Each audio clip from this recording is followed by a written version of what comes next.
ზოგი ამბობს მე ახლა სადამ აქვს იმის ძალა წმინდანივით ვიცხოვრო. თუ წმინდანივით არ იცხოვრე სასუფეველში ვერ შეხვალ. იქ მხოლოდ წმინდანებს ღებულობს უფალი. მაგრამ ეს წმინდანები იმას კი არ ნიშნავს, აი როგორც თქვი ახლა მართალი ეს რომ შეცდომას არ დაუშვებს.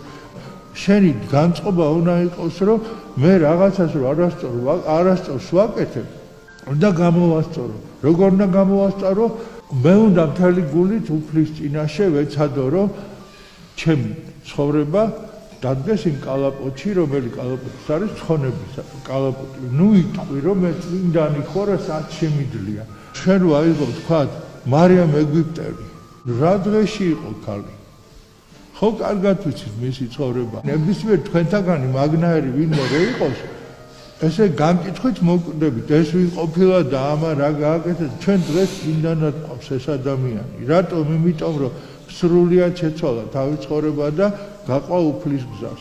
ხო და ეს არის გზა და არა ის რომ მესაც შემიძლია. ამას ეთქვა, აბა არ მესაც შემიძლია და მე რა